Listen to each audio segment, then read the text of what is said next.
বাংলাদেশের ব্যানারে কঠিন কর্মসূচি দেব।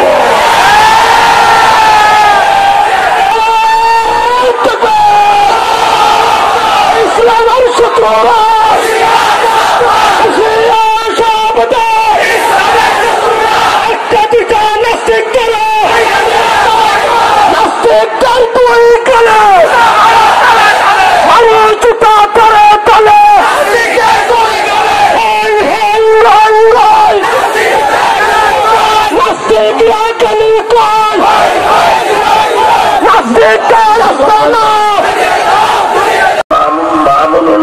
দাওয়াত ছিল এখানে,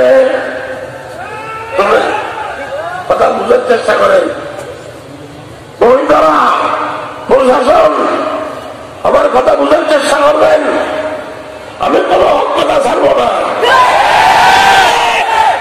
মৌলানা মামুনুল হক একজন আলেম, শাইখুল হাদিস। ওনার পিতা শাইখুল হাদিস বুখারী শরীফের ব্যাখ্যাকার। বাংলায় বুখারী শরীফের সরা করেছেন, ব্যাখ্যা করেছেন। হাজার হাজার মানুষ এই বুখারী শরীফ থেকে উপকৃত হয়েছে, ঠিক না বেটি?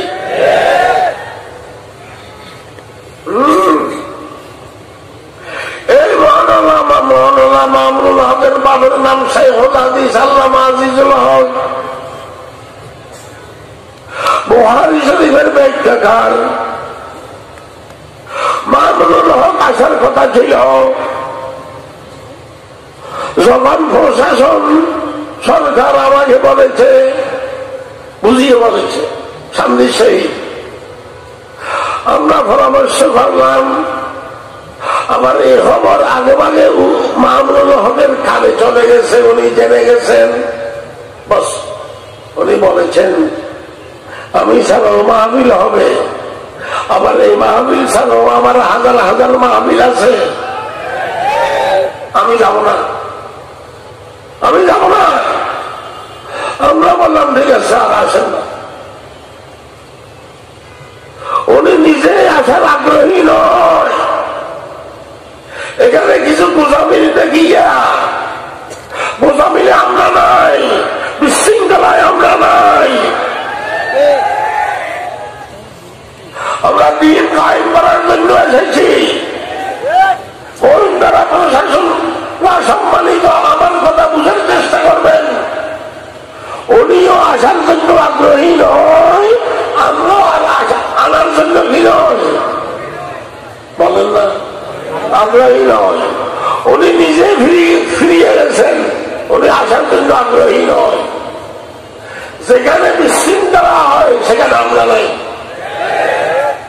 আগামী সংস্থার উদ্দেশ্য হল শান্তি প্রতিষ্ঠা করা। হেফাজত ইসলামের উদ্দেশ্য হল শান্তি প্রতিষ্ঠা করা। চলে গেছেন, খেলা আসবে না, মহামেলা শেষ, সবকিছু এখানে শেষ। কিন্তু কিছু কুচক্করী মহল, কিছু উগ্রপন্থীরা বাস স্টেশনে আগুন দেওয়ার কারণ কি সেটা আসতেছে না। তার ছবিকে আগুন দিয়ে জ্বালাইয়া ফেলার কারণ কি? একজন আলেমকে এইভাবে অপমান করলে আল্লাহর আরশ খাবে।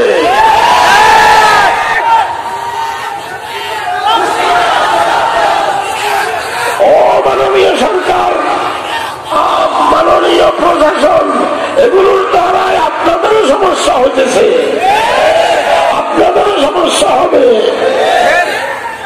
ওইটা সম্পূর্ণ হয়ে গেছে, আসবে না, সে নিজে আসবে না, আমরা আনবো না, এটা সিদ্ধান্ত হয়ে গেছে। আবার তার ছবিকে আগুন দিয়ে পড়ে ফেলার কি কারণ? আপনারা তো নবীর শত্রু, ফ্রান্সের মেট্রো ছবি আপনারা পড়েন নাই,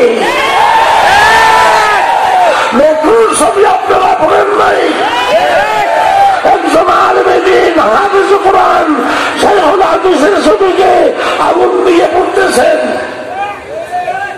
কিছু কিছু চিটাগাঙে চট্টগ্রামে কিছু টাকা এবং ওনার ছবিতে মেয়েরা কি ছেলে ছবি দিচ্ছে, মুখের ভিতরে ওই মেয়েরা কি ছেলে প্রস্রাব করতেছে। মামুনুল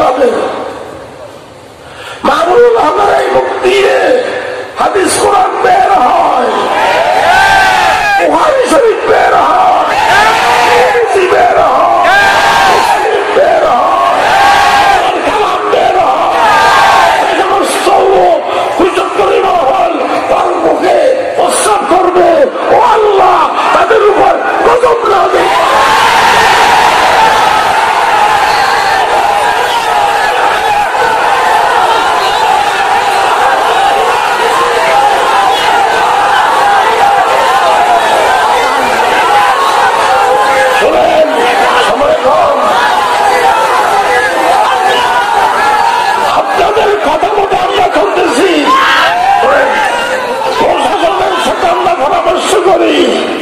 সরকারি অফিসে মানুষ সাথে পরামর্শ করে, সবকিছু ফাইনাল হয়ে গেছে, আসবে না আসবে না, আবার তার মুখের ভিতরে প্রস্রাব করার কারণ কি?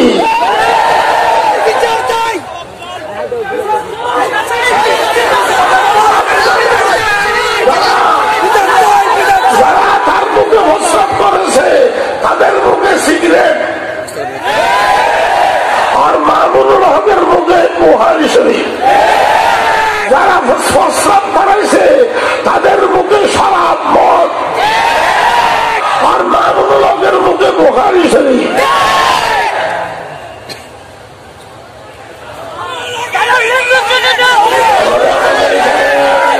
চট্টগ্রামে বলা হয় বোলার বাদ দেই না মারিস, বোলার বাদ দেই মারিও না।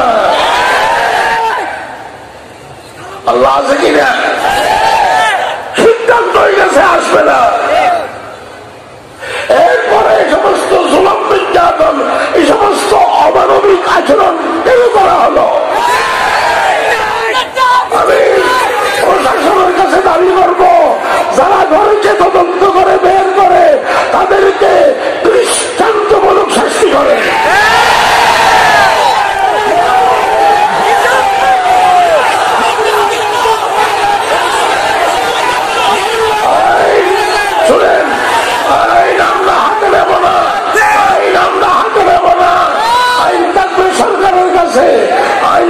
প্রশাসনের কাছে, তবে আমরা দাবি করতেছি এই সমস্ত কুচক্করি মহলের দ্বারায় অপ্রশাসন আপনাদেরও ক্ষতি, ওদের দৃষ্টান্তমূলক শাস্তি করেন।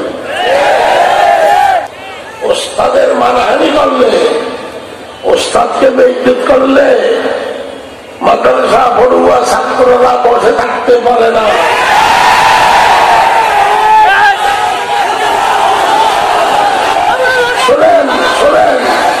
শোনেন, সেই হিসাবে মাদ্রাসা পড়ুয়া ছাত্ররা যখন ওস্তাদের মুখের ভিতরে প্রস্রাব করাইতেছে এবং এই মামুনুল হকের আব্বা একজন আল্লাহর ওলি, শাইখুল হাদিস, মুজাহিদে মিল্লাত, এই কুচক্করি মহল বলেছে রাজাকার। এই সব কিছুর পরে মাদ্রাসার ছাত্ররা ওস্তাদের অসম্মানী হয়েছে, শাইখুল হাদিস আল্লামা আজিজুল হক সাহেবের অপমান করা হচ্ছে। আল্লাহ তাআলা ঘোষণা দিয়েছেন, মান আদা লি ওয়ালিয়ান ফাকাদ আযানতুহু বিল হারব। আল্লাহর ঘোষণা, যে আমার অলির সাথে বেয়াদবি করবে, যে আমার অলির সাথে শত্রুতা করবে, আমি আল্লাহ তার সাথে যুদ্ধ করব। সেই সমস্ত কারণে এই ছোট ছোট কিছু ছাত্ররা মিছিল বের করেছে, করানো স্বাভাবিক।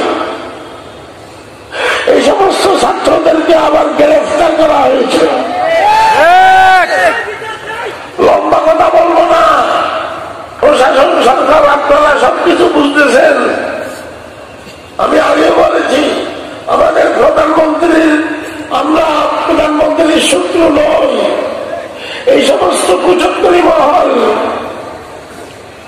নাস্তিক মূর্খতারা, আলেম ওলামাদের দুশমনেরা আপনাদের আপনার গাড়ে চেপে বসে আছে, আপনাকে বদনাম দুর্নাম করার জন্য। আমার কথা শেষ। যে সমস্ত ছাত্ররা নিজের উস্তাদের আল্লামা আজিজুল হক সাহেবের ইজ্জত সম্মান রক্ষা করার জন্য বের হয়ে মিছিল করেছে, ওদেরকে যে গ্রেফতার করা হলো, এই গ্রেফতারকৃত ছাত্রদেরকে 24 ঘন্টার ভিতরে ছেড়ে দিতে হবে।